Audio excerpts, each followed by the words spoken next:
moving into urban centers for jobs, combined with America's racial fears, led to the construction of America's first suburbs in the 1950s and 60s. White America was moving in droves to smaller towns outside of the city.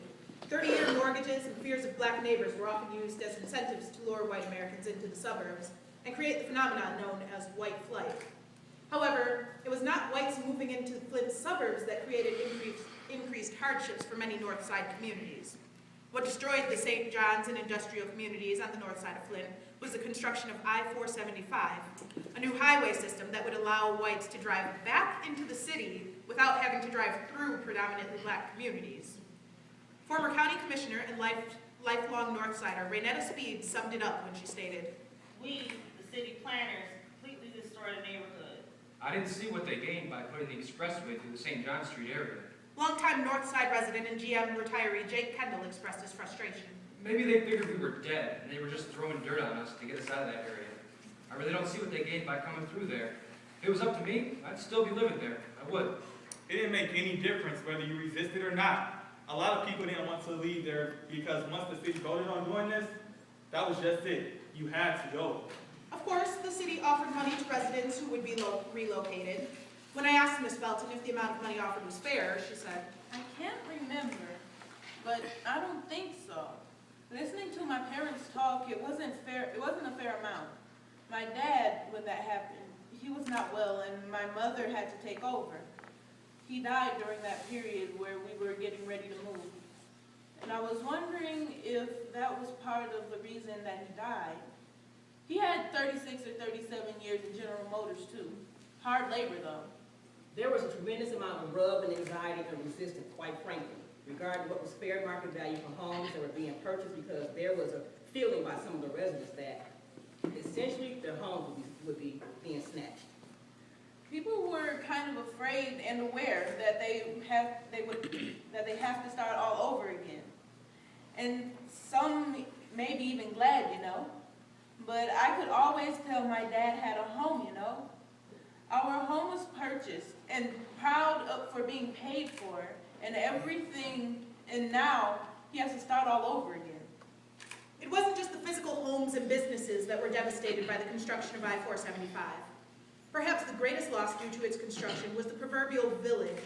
People were displaced throughout the city and away from the people they had known for generations.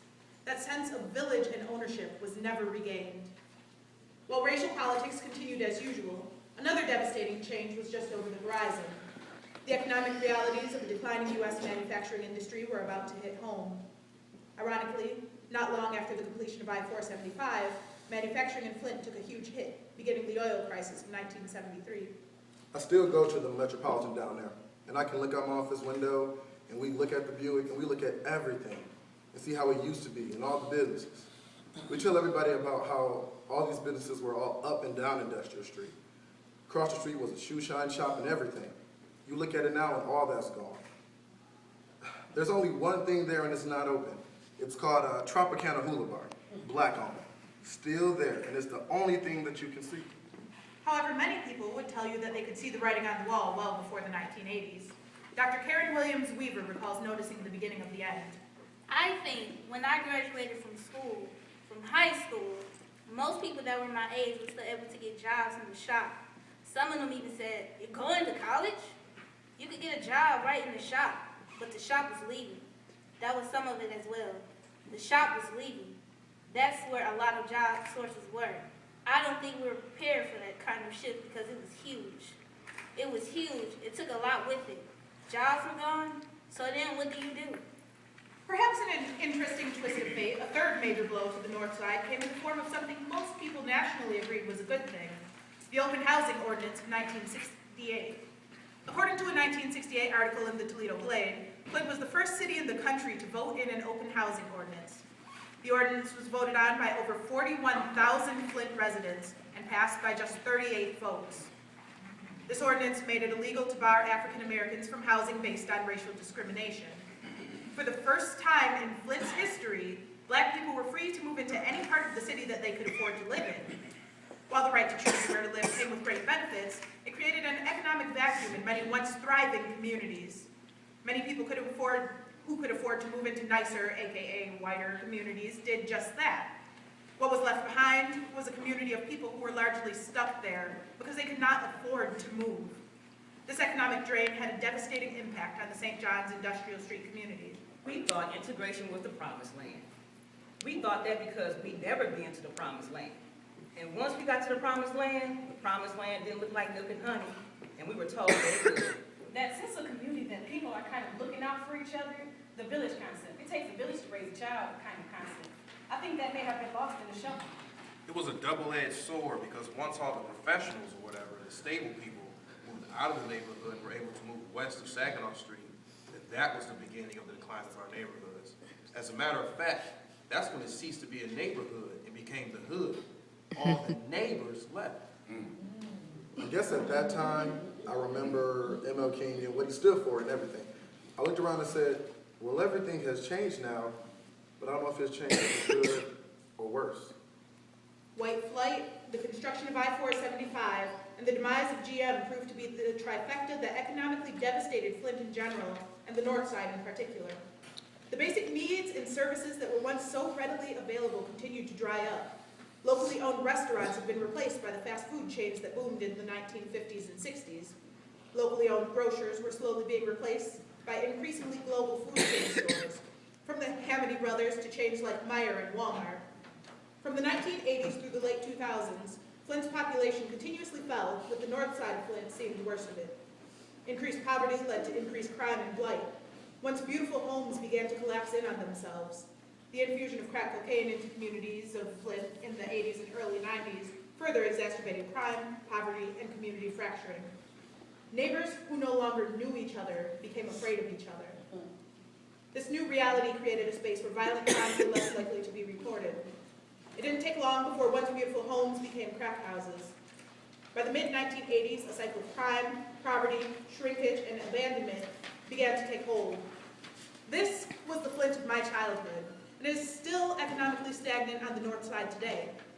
Even as people work to improve the community, there are challenges that go well beyond the street level and into the realm of housing prices and harsh economic realities. No matter how dilapidated it is, you can't buy it. A friend of mine said she has a piece of rental property over by Devil's Lake right now. I met her down to the county building. She was paying her taxes, and she said the taxes are almost double. And she was incensed, and she was asking them why.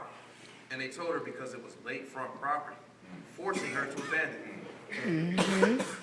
Despite the hardships Flint's north side has had to endure, there are people who continue to live, work, and help each other through. Well, I still live on the north side. I could live any place that I wanted to live, but that is where I choose to stay, and I think it's probably. I am just like a tree that's planted by the water, and I'm not being moved. It's home. It's just home. It's about home. It's easy to pick up and run. My kids are all over the country, and they call me all the time and say, Dad, we want you and Mom to come out. Hey, you know, I appreciate that because I'm quite sure you're concerned about me and your mother, okay? But the bottom line is, it's easy to pick up and leave. I was taught as a child that it's not where you live, but what's in your heart. And I guess I feel that by staying in my neighborhood. Hopefully, there's something that I can do to bring about better conditions, bring about a change and so forth. If I left my street now, I would feel like I was abandoning the north side of Flint. It's like I played sports all my life, you know? What's the easy way out? You quit. But I'm no quitter. I was taught not to quit. Friends, family, that's where they live. So there was no reason to leave. We weren't looking to leave. Despite its hardships, Flint's north side continues the tradition of producing some of our greatest success stories. From Clarissa Shields being the first in Olympic history to win a gold medal in women's boxing, all the way back to those thriving communities in the St. John's Street area, to producing some of Flint's first black political leadership, the north side of Flint has continued to define and redefine what it means to be African American in a post-industrial Midwest city. Now, I know I have seen a lot of things happen in my neighborhood, but I adjust to it, you know? And I do know this, change is going to come. Change is going to come, okay? I want to be in a good position for this change. So where do we go from here? Flint has been one horse town in a sense. General Motors has been the key to almost everything, and the Mount Foundation. Flint has got to become more diversified. In other words, we don't take one ghetto here, move it to another, and make another one. We need some kind of funding, something to bring some programs back here for these young people so they have something to do. Some kind of training so they can train to do different jobs. Because everybody can't go to college, but they need something to keep their minds occupied so they have a better life. something to do to get this community back, because there's a lot.